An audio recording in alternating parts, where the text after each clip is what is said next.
Musique j'aime par Bruno Freitag. Ivry Gitlis, mort à Paris le 24 décembre 2020 à l'âge de 98 ans, a manqué de peu d'être centenaire.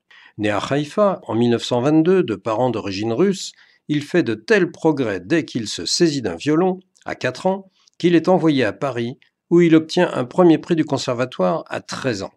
Il quitte Paris pour l'Angleterre en 1940, il se produit alors pour l'armée britannique tout en travaillant dans une usine d'armement. Après un récital à Londres, il part pour les États-Unis. Paradoxalement, c'est le scandale de sa 5e place au prestigieux concours Long-Thibault de 1951 qui le rend célèbre. Sa virtuosité était vraiment parmi les toutes premières de son époque, si ce n'est la première.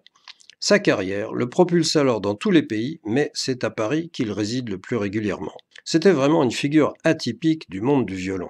Ivry Gitlis aimait mêler les genres musicaux qu'il jouait avec autant de bonheur. Par exemple, Jean-Sébastien Bach, comme dans cet extrait de la fameuse Chaconne.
Mais il pouvait aussi accompagner Barbara dans sa petite cantate.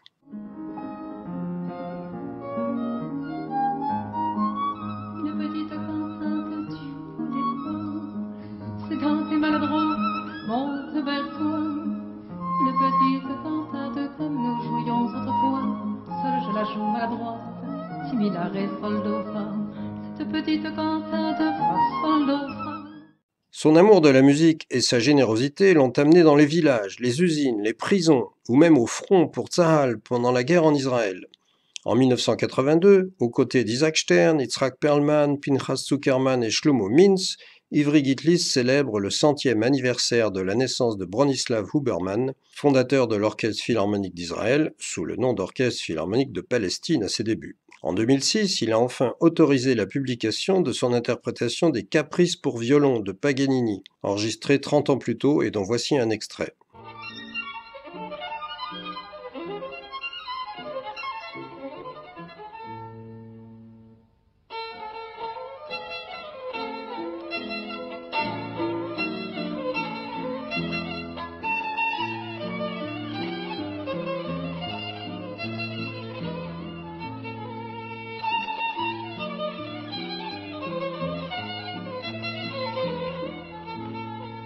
C'est en montrant sa virtuosité, mais aussi son humour à la télévision et au cinéma, qu'il a contribué à populariser son instrument, ce qui ne l'a pas empêché d'interpréter la musique de grands compositeurs contemporains, comme René Leibovitz ou Yanis Xenakis par exemple, qui ont écrit des œuvres spécialement à son intention.